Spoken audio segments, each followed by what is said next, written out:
Napakabilis ng panahon mga kapatid, parang kailan lang nung ating binabalangkas at pinapangarap ang layunin ng pagsisimula ng isang iglesia ng Panginoon sa dako ng buhay na tubig. Parang kailan lang na kung saan pinahanap natin si Pastor Romy ng isang lugar na pwede nating pagdausan ng pagsamba. Pero 4 na taon na pala iyon.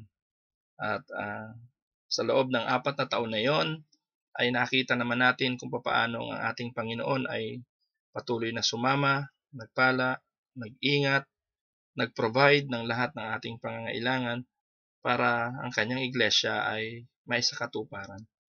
Mahaba na rin ang ating ipinaglingkod, pero mga kapatid, huwag nating kalilimutan na ang Panginoon ang siyang tatapos ng lahat ng mga bagay na ating sinimulan. Huwag kayong titigil, huwag kayong magsasawa.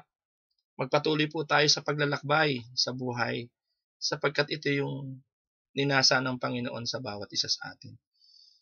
Kung ako lang po ang masusunod, mas gusto ko nga pong kasama kayo na naandyan at na naglilingkod. Subalit, ang Diyos ang may tadhana ng mga bagay upang matupad yung kanyang layunin sa buhay natin. Alam ko po kung gaano kayo kasaya ngayon at alam ko po kung gaano ninyo sineselebrate ang 4 years ng inyong o ng ating pagkakatatag. Gustuhin ko mang nasa piling ninyo ngayon, subalit alam po ninyo na dinala ako ng Diyos sa lugar na ito na may layunin at iyon ay bahagi ng ating mission and vision para sa iglesia na humayo at mangaral ng kanyang ebanghelyo. Ang Living Water Christian Fellowship ay isa sa napakalaking bahagi ng aking buhay at ng aking paglilingkod.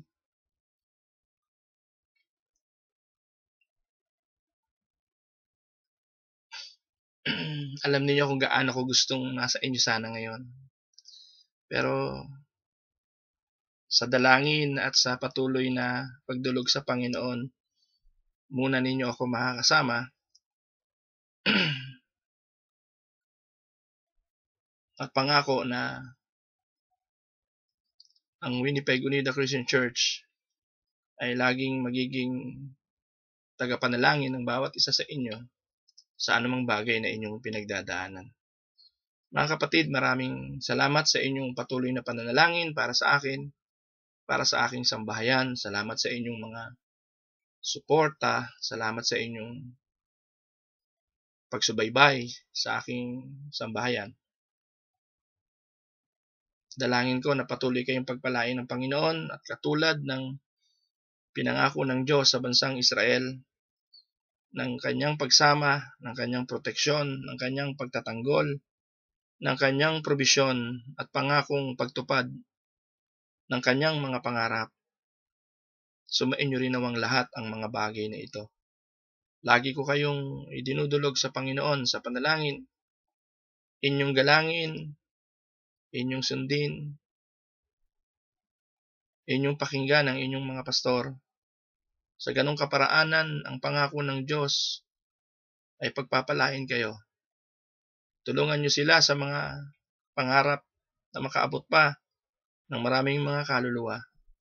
At ang akin nga pong dalangin, dumating yung panahon na ang bilang ng mga kaanib ng Living Water Christian Fellowship ay dumami ng higit kesa sa ano pa mang bilang ng ating Iglesia Unida.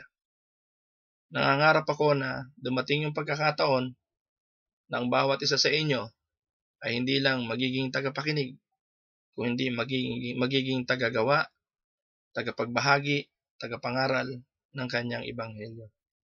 Muli, mula po sa inyong lingkod at sa mga kapatiran natin dito sa Winnipeg Unida Christian Church, kasama ang Grand Prairie Unida Christian Church at ang nalalapit na masisimulang Calgary Unida Christian Church, pati na rin yung Leduc Unida Christian Church ng Alberta, ay bumabati po sa inyo ng isang maligayang anibersaryo at pagpalain po tayo ng Panginoon at huwag po tayong magsasawa, magtiwala, umasa, manalig sa ating Diyos na buhay. Happy anniversary po.